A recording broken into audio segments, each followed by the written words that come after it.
जय हिंद दोस्तों, आपका फिर से स्वागत है आपका अपना चैनल एसएस जीके स्टडी में। आज मैं आपके फिर से लेकर आया हूं आरआरबी एनटीपीसी का सेट 2 प्रैक्टिस सेट, जिसमें जीके जीएस के 40 प्रश्न पूछे जाते हैं। उसी के आधार मानते हुए मैंने ये सेट को तैयार किया है, जो RRB NTPC RPF ALP and technician exam के लिए बहुत ही उपयोगी रहेगा। जो मेरे वीडियो पे पहली बार आए हैं उसके लिए मैं बता दूं कि इस 40 प्रश्नों के सेट में मैंने करंट अफेयर के प्रश्नों का भी समावेश किया है। आप करंट अफेयर प्रश्नों का अभी से ही अलग से नोट डाउन करते जाएंगे, तो इससे होगा कि आपका एग्जाम की तैयारी के साथ साथ जीके जीएस की तैयारी के साथ साथ क्या होगा, करंट अफेयर का भी तैयारी हो जाएगा। तो देर ना करते हुए चलिए शुरू करते हैं।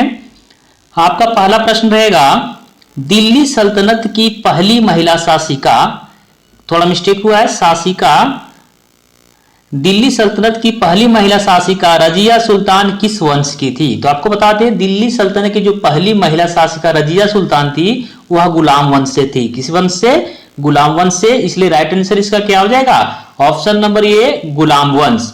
रजिया सुल्तान जो थी वो गुलाम वंश के किस शासक की बेटी थी? इल्तुतमिश की बेटी थी। ये भी बहुत बार एग्जाम में पूछा गया है, इसे भी याद रखेंगे, इल्तुतमिश। आपके लिए प्रश्न ये भी आ सकता है कि रजिया सुल्तान दिल्ली की गद्दी पर कब बैठी थी? तो बैठी थी 1236 ईस्वी में। ये याद रखिएगा, 1236 ईस्वी में ये दिल्ली की गद्दी पर बैठी थी, या ये जो थी गुलाम वंश से संबंधित थी।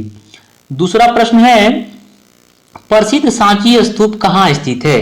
तो आपको बता दें, जो सांची का स्तूप है वो कहां पे स्थित है? वो स्थित है मध्य प्रदेश में। राइट आंसर क्या हो जाएगा? ऑप्शन नंबर ए, मध्य प्रदेश। तो आपके लिए प्रश्न ये भी उपयोगी होगा, क्योंकि सांची का स्तूप का निर्माण किसने करवाया था? तो सांची का स्तूप का निर्माण जो करवाए थे, किसने करवाए थे? अशोक ने करवाए थे। ये भी आपके लिए इंपॉर्टेंट है, इसे भी आप ध्यान रखेंगे।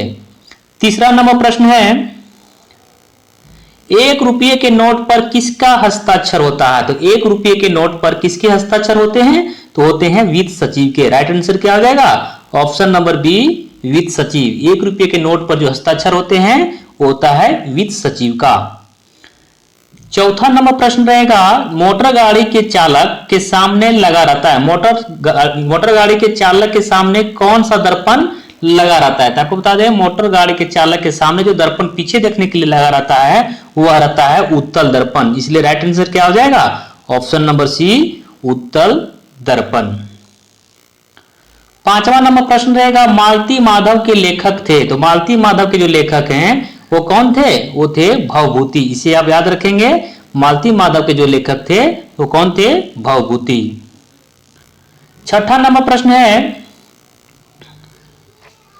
पाटलिपुत्र को किस शासक ने सर्वप्रथम अपनी राजधानी बनाई थी? तो पाटलिपुत्र को सर्वप्रथम किस शासक ने अपनी राजधानी बनाई थी? इसका ऑप्शन देख लेते हैं। आपका ऑप्शन दिया हुआ है, ए चंद्रगुप्त मौर्य, बी अशोक महान, सी चंद्रगुप्त विक्रमादित्य और डी दिया हुआ है कनिष्क। तो आपको बता दें, चंद्रगुप्त मौर्य ने पाटलिपुत्रा को सर्वप्रथम अपनी राजधानी बनाए थे। इसलिए राइट आंसर इसका क्या हो जाएगा?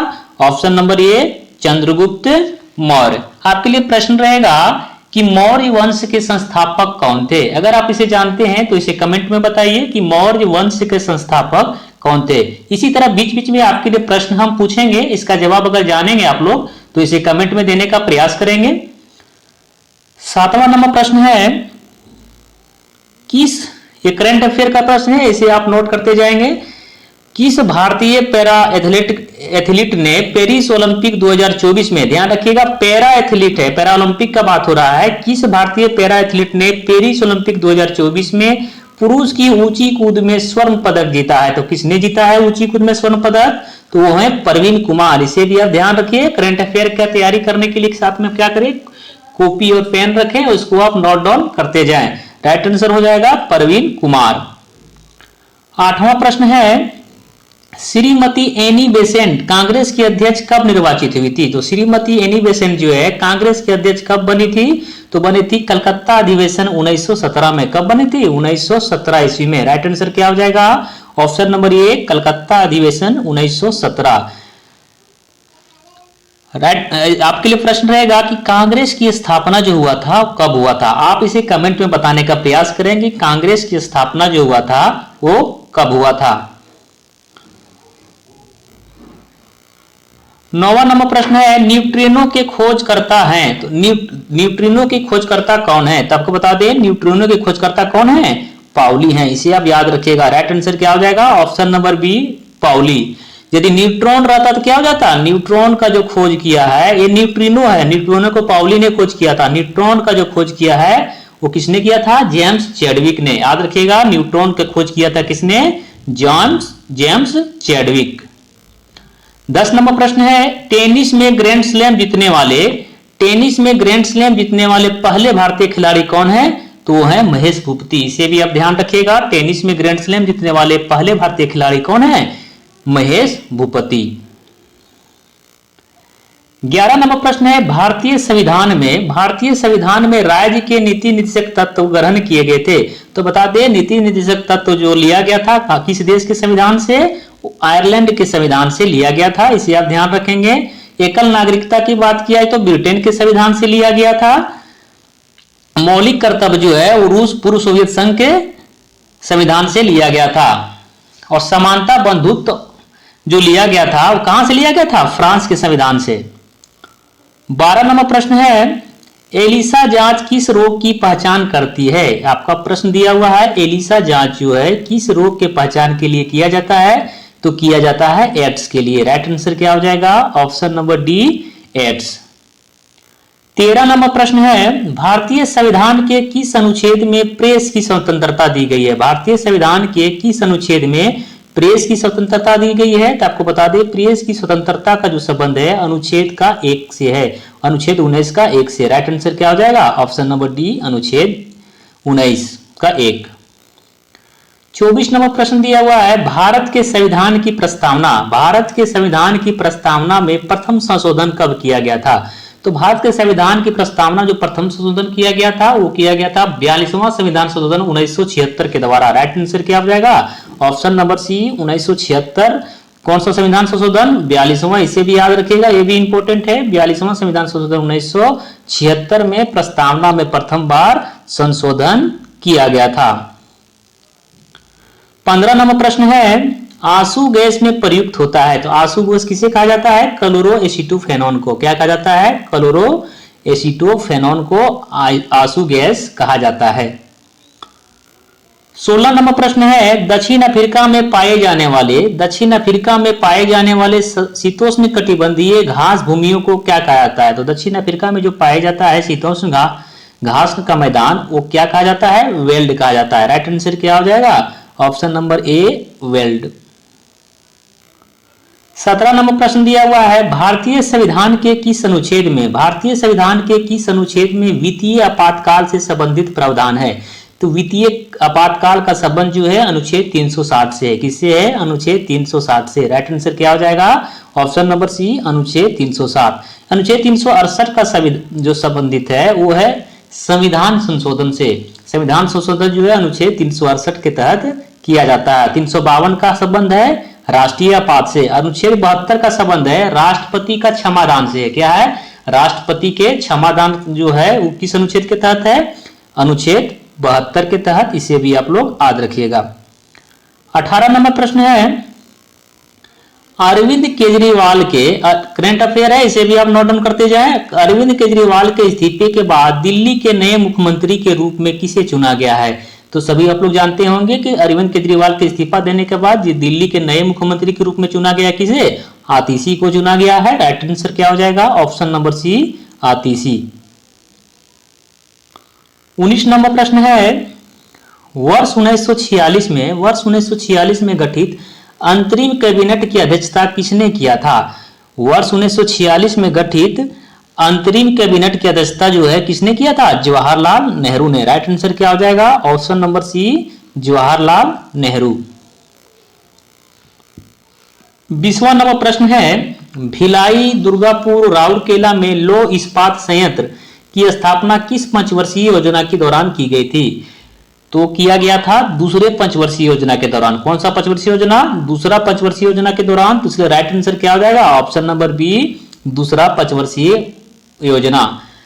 जो उद्योग से संबंधित जो किया गया था ये दूसरे पंचवर्षीय योजना में इसका बढ़ावा दिया गया था उद्योग धंधे को, इसलिए इसका भिलाई, दुर्गापुर, राउरकेला जो है इसका जो स्थापना हुआ था, द्वितीय पंचवर्षीय योजना के तहत ही हुआ था। 21 नंबर प्रश्न है, कंप्यूटर भाषा फोर्ट्रॉन किस क्षेत्र में उपयोगी है? तो जो कंप्यूटर भाषा फोर्ट्रॉन है वो विज्ञान के क्षेत्र में उपयोगी है। राइट आंसर क्या हो जाएगा? ऑप्शन नंबर सी, विज्ञान के क्षेत्र में। 22 नंबर प्रश्न है, प्रसिद्ध भौगोलिक ग्रंथ, प्रसिद्ध जो भौगोलिक ग्रंथ किताबुल हिंद के लेखक कौन है? तो किताबुल हिंद की रचना किसने किए थे? अल बरूनी ने किए थे। राइट आंसर क्या हो जाएगा? Option number A, Al Biruni. 23 number प्रश्न दिया हुआ है, दो अक्षांश रेखाओं के बीच की दूरी कितनी होती है? तो दो अक्षांश रेखाओं के बीच की दूरी कितना होता है? 111 किलोमीटर। इसे आप ध्यान रखेंगे। राइट आंसर हो जाएगा ऑप्शन नंबर सी, 111 किलोमीटर। दो अक्षांश रेखा के बीच में दूरी होती है 111 किलोमीटर। और दो देशांतर की बात किया जाए तो दो देशांतर रेखा के बीच की दूरी होती है 4 मिनट। क्या होता है? 4 मिनट। 4 मिनट जो होता है दो देशांतर रेखा के बीच की दूरी होती है। अक्षांश के बीच 111 किलोमीटर। 24 नंबर प्रश्न है, निम्नलिखित ग्रहों में से किसके चारों ओर वलय है? तो वलय वाला जो ग्रह है वो होता है शनि ग्रह। राइट आंसर क्या हो जाएगा? ऑप्शन नंबर डी, शनि ग्रह। आप 25वां नंबर प्रश्न है कि भारत में हरित क्रांति का सर्वाधिक प्रभाव किस फसल पर पड़ा? 25 नंबर प्रश्न है, भारत में हरित क्रांति का प्रभाव जो है सर्वाधिक प्रभाव किस फसल पर पड़ा था? वो तो पड़ा था गेहूं पे। राइट आंसर क्या हो जाएगा? ऑप्शन नंबर ए, गेहूं। आपके लिए प्रश्न रहेगा कि भारत में हरित क्रांति का जनक किसे कहा जाता है? आपके लिए प्रश्न रहेगा कि भारत में हरित क्रांति का जनक किसे कहा जाता है? अगर आप जानते हैं तो इसे कमेंट में बताइए। अगर वीडियो अच्छा लग रहा हो तो लाइक कर दीजिए, दोस्तों के साथ शेयर भी कर दीजिए। 26 नंबर प्रश्न है, अनीमिया किस तत्व की कमी के कारण होता है? अनीमिया जो है किस तत्व के कमी के कारण होता है? तो होता है लोहा की कमी के कारण। राइट आंसर हो जाएगा ऑप्शन नंबर बी, लोहा की कमी के कारण। 27 नंबर प्रश्न है, अंडमान एवं निकोबार द्वीप समूह में पोर्ट ब्लेयर को कौन सा नया नाम दिया गया है? ये भी आप करंट अफेयर है, इसे भी आप नोट डाउन कर लें। अंडमान एवं निकोबार द्वीप समूह जो है पोर्ट ब्लेयर को कौन सा नाम दिया गया है? दिया गया है विजयपुरम। इसलिए राइट आंसर हो जाएगा option number B, Shri Vijayapuram. 28 number प्रश्न है, भारत में प्रथम कृषि विश्वविद्यालय की स्थापना कब हुई थी? भारत में प्रथम कृषि विश्वविद्यालय की स्थापना जो हुई थी कहां हुई थी? तो हो जाएगा पंतनगर में। राइट आंसर हो जाएगा ऑप्शन नंबर ए, पंतनगर। 29 नंबर प्रश्न है, भारत का सबसे पुराना तेल क्षेत्र किस राज्य में है? भारत का सबसे पुराना तेल क्षेत्र जो है किस राज्य में स्थित है? वो असम में स्थित है। राइट आंसर हो जाएगा ऑप्शन नंबर बी, असम। कहां पे हो जाएगा? जब जगह का नाम पूछेगा तो याद रखिएगा डिगबोई, याद रखिएगा इसे, डिगबोई। 30 नंबर प्रश्न है, हाइग्रोमीटर किसे मापने के लिए प्रयोग में लाया जाता है? हाइग्रोमीटर जो प्रयोग लाया जाता है किसे मापने के लिए? वायुमंडल में व्याप्त आर्द्रता। राइट आंसर क्या हो जाएगा? ऑप्शन नंबर सी, वायुमंडल में व्याप्त आर्द्रता। शुद्ध दूध की शुद्धता लैक्टोमीटर के द्वारा, और द्रव का अपेक्षित घनत्व जो होता है हाइड्रोमीटर के द्वारा। किसके द्वारा? हाइड्रो, याद रखिएगा हाइड्रो हो जाएगा, ड्रा हो जाएगा, इसमें क्या हो जाएगा? हाइग्रो। 31 नंबर प्रश्न है, अशुद्धियों के कारण द्रव का क्वथनांक क्या प्रभाव पड़ता है? अशुद्धियों के कारण द्रव का क्वथनांक क्या हो जाता है? बढ़ जाता है। इसे राइट आंसर क्या हो जाएगा? ऑप्शन नंबर ए, बढ़ जाता है। 32 नंबर प्रश्न है, सितंबर 2024 में, ये भी करंट अफेयर का है, इसे भी नोट डाउन कर लेंगे। सितंबर 2024 में फ्रांस के नए प्रधानमंत्री के रूप में किसे नियुक्त किया गया है? सितंबर 2024 में फ्रांस के नए प्रधानमंत्री के रूप में किसे नियुक्त किया गया है? तो नियुक्त किया गया है मिशेल बार्नियर को। राइट आंसर हो जाएगा option number B, Michel Barnier. 33 number प्रश्न है, उपनिषद पुस्तकें हैं, तो उपनिषद जो पुस्तकें हैं किस विषय पर संबंधित है? दर्शन पर। राइट आंसर हो जाएगा ऑप्शन नंबर डी, दर्शन। 34 नंबर प्रश्न है, स्वस्थ नेत्र के लिए स्पष्ट दृष्टि की न्यूनतम दूरी कितनी होती है? तो स्वस्थ नेत्र के लिए स्पष्ट दृष्टि की न्यूनतम दूरी होती है, कितना होता है? 25 सेंटीमीटर। राइट आंसर हो जाएगा option number D, 25 centimetre. 35 number प्रश्न है, 1857 का विद्रोह कहां से प्रारंभ हुआ था? तो 1857 का जो विद्रोह हुआ था प्रारंभ, वो कहां से हुआ था? मेरठ से हुआ था। राइट आंसर क्या हो जाएगा? Option number D. 36 नंबर प्रश्न है, किस गवर्नर जनरल के कार्यकाल के दौरान भारतीय राष्ट्रीय कांग्रेस बनी थी? तो भारतीय राष्ट्रीय कांग्रेस जो बनी थी लॉर्ड डफरिन के शासनकाल में। राइट आंसर क्या हो जाएगा? Option number D, Lord Dufferin के शासन काल में जो है भारतीय राष्ट्रीय कांग्रेस की स्थापना हुई थी।